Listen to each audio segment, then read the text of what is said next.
제 이름은 이정수입니다. 올해 72살이 됐습니다. 34년간 공직에 몸담았고 제 마지막 직급은 행정사무관이었습니다. 5급 공무원으로 환경부 대기관리과에서 정년을 마쳤습니다. 퇴직 전 마지막 월급은 490만 원 정도였고 지금은 매달 205만 원의 공무원 연금을 받고 있습니다. 제 마지막 근무일을 아직도 생생히 기억합니다. 2017년 12월 29일 그날은 유독 사무실이 분주했습니다. 연말이라 마무리해야 할 업무가 산더미였지만 동료들은 제 퇴임을 위한 작은 모임을 준비했습니다. 오후 4시 과장님의 환송사가 시작됐습니다. 제가 환경부에 기여한 일들을 하나하나 언급하시더군요. 특히 2000년대 초반 미세먼지 관련 법안을 준비하면서 밤을 새웠던 일들, 지역 환경단체와의 갈등을 중재했던 순간들을 기억해 주셨습니다. 동료들이 선물로 황소 조각상을 건넸습니다. 이정수 사무관님처럼 묵묵히 일하는 황소 같은 공직자가 되겠습니다. 라는 문구가 새겨져 있었습니다. 그 순간 코끝이 찡했습니다. 34년이라는 시간이 주마등처럼 스쳐 지나갔습니다. 마지막으로 사무실 서랍을 정리하는데 맨 아래에서 제 첫 임용장을 발견했습니다. 1983년 10월 9일자 종이가 누렇게 변해 있었지만 그때의 설렘과 각오는 생생했습니다. 퇴근길 마지막으로 공무원 신분증을 반납하는 순간이 왔습니다. 인사과 직원에게 신분증을 건네는 그 순간 갑자기 모든 것이 끝났다는 실감이 밀려왔습니다. 차가운 12월의 바람이 얼굴을 스쳤지만 그보다 더 차가운 것은 제 마음이었습니다. 34년간 매일 아침 6시 반에 일어나 7시 반까지 넥타이를 매고 준비하던 그 일상이 내일부터는 없다는 사실이 실감나지 않았습니다. 집에 돌아와 아내에게 말했습니다. 여보, 나 이제 퇴직했어. 아내는 아무 말 없이 제 어깨를 토닥였습니다. 그녀도 이 순간이 오리라는 걸 알았지만 막상 닥치니 뭐라 위로해야 할지 모르는 듯 했습니다. 68살인 제 아내는 3년 전 관상동맥 스텐트 시술을 받았습니다. 그 일로 제가 얼마나 놀랐는지 모릅니다. 지금도 아내 건강이 가장 걱정입니다. 퇴직 다음 날부터 시작된 일상은 무척 낯설었습니다. 아침에 7시에 알람이 울려도 더 이상 급하게 일어날 필요가 없었습니다. 아내가 아침밥을 차려주는데 출근길에 먹던 밥이 아니라 그냥 노인의 아침밥이 됐다는 게 묘하게 서글펐습니다. 창밖을 보니 아파트 단지에서 직장인들이 부산하게 움직이는 모습이 보였습니다. 저도 이제 며칠 전까지만 해도 저 대열에 있었는데 이제는 구경꾼이 됐습니다. 퇴직 후 첫 달에 통장으로 205만 원이 입금됐습니다. 공무원 연금입니다. 34년 근무한 대가로 퇴직 전 최종 보수월액의 약 42% 수준입니다. 사실 이 돈으로 생활하는 데는 큰 어려움은 없습니다. 서울 변두리에 21년 전 구입한 아파트가 있고 지금은 시가 4억 원 정도 됩니다. 아들은 43살로 저처럼 공무원이 됐고 딸은 40살로 회사에 다닙니다. 두 아이 모두 결혼해서 독립했고 손주도 2명 있습니다. 문제는 다른 곳에 있었습니다. 이제 뭐하고 살지? 라는 질문이 매일 아침 제 머릿속을 맴돌았습니다. 공직에 있을 때는 항상 바빴습니다. 민원 전화가 끊이지 않았고 각종 보고서와 회의로 정신없이 지냈습니다. 그런데 갑자기 모든 것이 사라졌습니다. 시간은 넘치는데 할 일이 없었습니다. 아들이 제안했습니다. 아버지, 노인대학 다니시는 건 어때요? 요즘 컴퓨터나 스마트폰 배우는 강좌도 있대요. 아내도 동의했습니다. 맞아요. 당신 소음성 난청 있으니까 귀 훈련도 할 수 있잖아요. 제 양쪽 귀는 30% 정도 청력이 손실됐습니다. 오랜 사무실 생활과 소음 때문인지 사람들과 대화할 때 종종 듣지 못해 곤란했습니다. 그래서 몇 가지 시도를 해봤습니다. 동네 노인복지관에서 하는 바둑 교실에 등록했습니다. 일주일에 2번 다른 노인들과 함께 바둑을 두었지만 곧 흥미를 잃었습니다. 이전에 친했던 직장 동료 중 한 명은 퇴직 후 골프에 빠져 살고 있다며 함께 치자고 제안했습니다. 2번 정도 따라가 봤지만 저와는 맞지 않았습니다. 땡볕 아래에서 공 치는 게 즐겁지 않았고 골프장에서 나누는 대화도 주로 부동산이나 주식 이야기였습니다. 등산도 시도했지만 제 고혈압 때문에 높은 산은 오르기 힘들었습니다. 약 6개월이 그렇게 흘러갔습니다. 어느 날 저녁 집 근처 마트에서 장을 보고 돌아오는 길이었습니다. 그때 한 할머니를 봤습니다. 80 정도 되어 보이는 할머니가 아파트 단지 재활용 수거함 주변에서 폐지를 모으고 계셨습니다. 비가 조금 내리는 날이라 할머니가 고생하시는 모습이 안쓰러웠습니다. 무심코 다가가 도와드렸습니다. 할머니, 제가 좀 도와드릴게요. 할머니는 의외로 밝은 표정으로 답하셨습니다. 고마워요. 근데 젊은 양반이 이런 거 도와주려고 하니 미안하네. 젊은 양반이라니 제가 72살인데 말입니다. 웃으며 대답했습니다. 저도 할아버지예요. 이제 퇴직한 지 좀 됐고요. 할머니와 함께 30분 정도 폐지를 모은 후 할머니께 여쭤봤습니다. 할머니, 이렇게 매일 폐지 모으시나요? 힘드시지 않으세요? 할머니의 대답이 지금도 기억납니다. 몸 움직이는 게 약이요. 가만히 있으면 죽는 거지. 나는 이거 돈 벌려고 하는 것보다 운동 삼아 하는 거라 생각해. 그리고 버려지는 것들 줍는 게 뭔가 보람도 있고. 그 말을 듣는 순간 뭔가 가슴에 와닿았습니다. 34년간 환경부에서 근무했지만 실제로 환경을 위해 직접 행동한 적은 거의 없었습니다. 서류와 회의로만 환경을 보호했지 이 할머니처럼 직접 재활용품을 수거한 적은 없었습니다. 그리고 무엇보다 할머니의 몸 움직이는 게 약이라는 말이 계속 머릿속에 맴돌았습니다. 집에 돌아와 아내에게 말했습니다. 여보, 나도 폐지 줍는 일을 해볼까 해. 아내의 반응은 예상대로였습니다. 당신 미쳤어? 공무원 출신이 왜 폐지를? 사람들이 뭐라고 하겠어요? 하지만 제 마음은 이미 정해졌습니다. 다음 날 새벽 4시에 알람을 맞추고 일어났습니다. 두꺼운 장갑과 집게 그리고 폐지를 담을 수레를 준비했습니다. 아내는 여전히 반대했지만 그냥 한번 해볼게라고 달랬습니다. 새벽 5시 아직 어두운 아파트 단지를 돌아다니기 시작했습니다. 처음에는 민망했습니다. 34년간 넥타이 메고 다니던 사람이 갑자기 폐지 줍는 사람이 되니까요. 하지만 그 시간대에는 사람들이 거의 없어서 다행이었습니다. 아파트 재활용 수거함과 인근 상가 뒤편을 돌아다니며 폐지를 모았습니다. 첫날 수확은 폐지 12kg, 돈으로 치면 1,200원어치였습니다.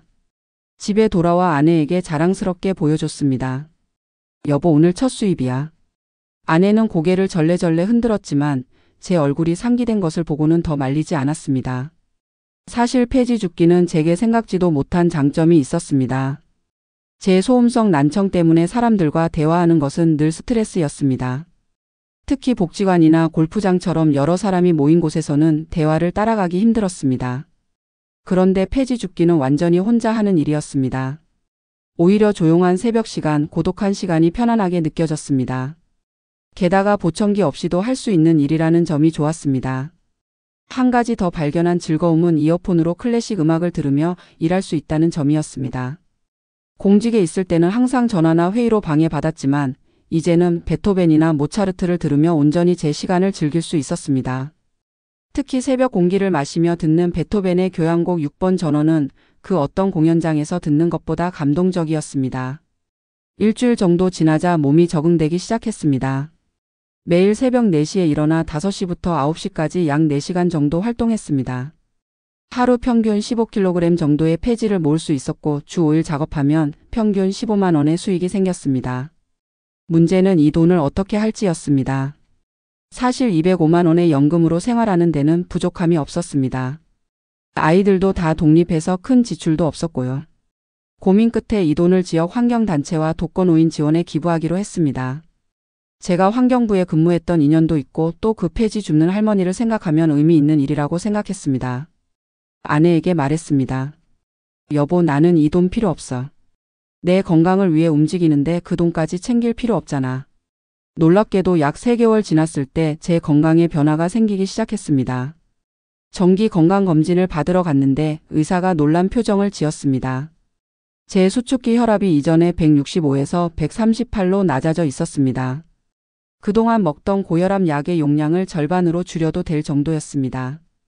또한 1년 만에 체중이 9kg 감량됐고 허리둘레는 약 4인치나 줄었습니다.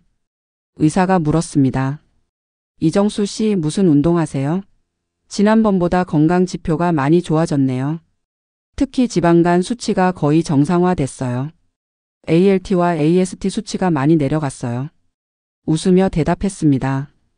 폐지 줍는 일을 하고 있습니다. 의사는 제가 농담하는 줄 알았지만 진지하게 설명해 주니 오히려 감탄했습니다. 그거 정말 좋은 운동이네요. 걷기와 상체 운동을 동시에 할 수 있으니까요. 계속하세요. 그렇게 시간이 흘러 어느덧 2년이 지났습니다. 이제는 동네에서 저를 알아보는 사람들도 생겼습니다. 처음에는 저 할아버지가 왜 폐지를 줍지? 라는 의아한 시선이었지만 지금은 환경지킴이 할아버지라고 부르는 아이들도 있습니다. 그러던 어느 날 우리 아파트 관리사무소에서 연락이 왔습니다. 분리수거 교육 프로그램을 진행하는 데 도움을 줄 수 있느냐는 내용이었습니다. 환경부 출신이라는 소문이 돌았나 봅니다.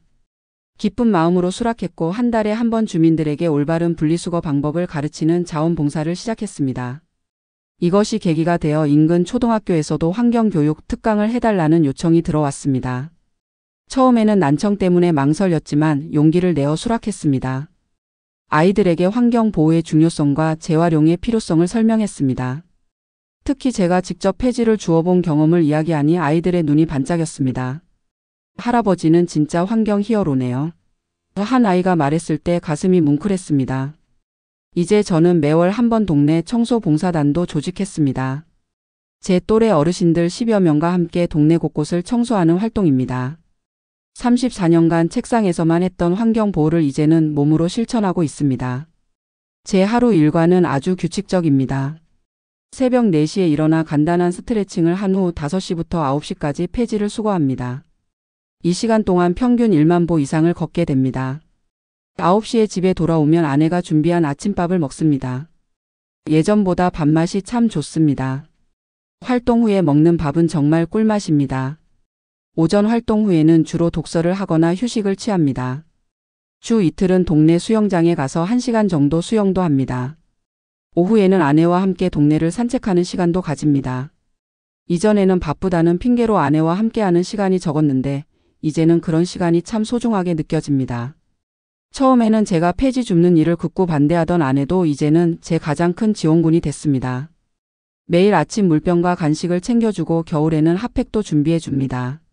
아내가 말합니다. 당신 요즘 정말 달라졌어요. 얼굴색도 좋아지고 웃음도 많아졌어요. 어린 손자들에게는 할아버지는 지구를 지키는 영웅으로 소개됩니다.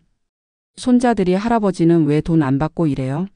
라고 물을 때면 할아버지는 건강이랑 행복을 받는 거야 라고 대답합니다. 아이들의 맑은 눈을 보면 더 열심히 해야겠다는 생각이 듭니다. 공무원인 아들도 처음에는 저의 선택을 이해하지 못했습니다. 아버지 연금 받으면서 편하게 사시면 되는데 왜 그런 고생을 하세요? 라고 물었지만 이제는 달라졌습니다. 지난 명절에 아들이 고백했습니다. 아버지가 이제야 진짜 환경 일 하시는 것 같아요. 제가 환경부에 근무하는 선배님들한테 아버지 이야기했더니 다들 존경한대요. 명절에 모인 친척들 앞에서도 당당해졌습니다. 예전에는 퇴직 후 할 일 없는 노인으로 여겨졌지만 이제는 제 나름의 직업과 소명이 생겼습니다. 친척들 중에는 아직도 왜 공짜로 그런 일을 해? 라고 묻는 사람도 있지만 대부분은 저의 변화를 긍정적으로 봐줍니다. 사실 돈은 정말 중요하지 않습니다. 매달 205만 원의 연금으로 기본 생활은 충분히 가능합니다. 오히려 돈을 버는 일이 아니라 의미를 찾는 활동이 노후에 더 중요하다는 것을 깨달았습니다. 제 또래 친구들 중에는 골프나 주식 이야기에 여전히 열중하는 이들이 많습니다만 저는 더 이상 그런 대화에 관심이 없습니다. 오히려 제가 주운 폐지가 어떻게 재활용되는지, 우리 동네 환경은 어떻게 개선할 수 있는지에 대한 이야기가 더 즐겁습니다. 이런 이야기를 하다 보면 제 귀에 난청도 잠시 잊게 됩니다. 이제 저는 당당히 말할 수 있습니다. 제 인생에서 가장 행복한 시간은 72살에 시작됐습니다. 매일 아침 새벽 공기를 마시며 동네를 돌아다니는 그 시간이 화려한 직함과 안정적인 월급을 받던 때보다 더 소중하고 의미 있습니다. 퇴직 후 찾아온 공허함과 무력감은 이제 기억에서 사라졌습니다.